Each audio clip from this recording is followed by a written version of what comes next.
শফিদুল্লাহ লেখা আমি সেই অভিমান কবিতা থেকে।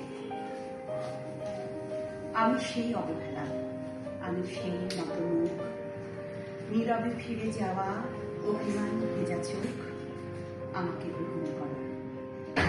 উৎসব থেকে ফিরে যাওয়া আমি সেই প্রত্যাখ্যান, আমি সেই অনিচ্ছা নির্বাসন বুকে নেওয়া ঘোলাটে চাঁদ। আমাকে আর কি বেদনা দেখাবে, তপ্ত সীসার মতো পুড়ে পুড়ে একদিন কঠিন হয়েছি, শেষে হয়েছি জমাট শিলা। তবু সেই পাথরের অন্তর থেকে কেঁদে ওঠে এক লাশ জলের আকুতি। ঝর্ণার মতো তারা নেমে যেতে চায় কিছু মাটির সুরে।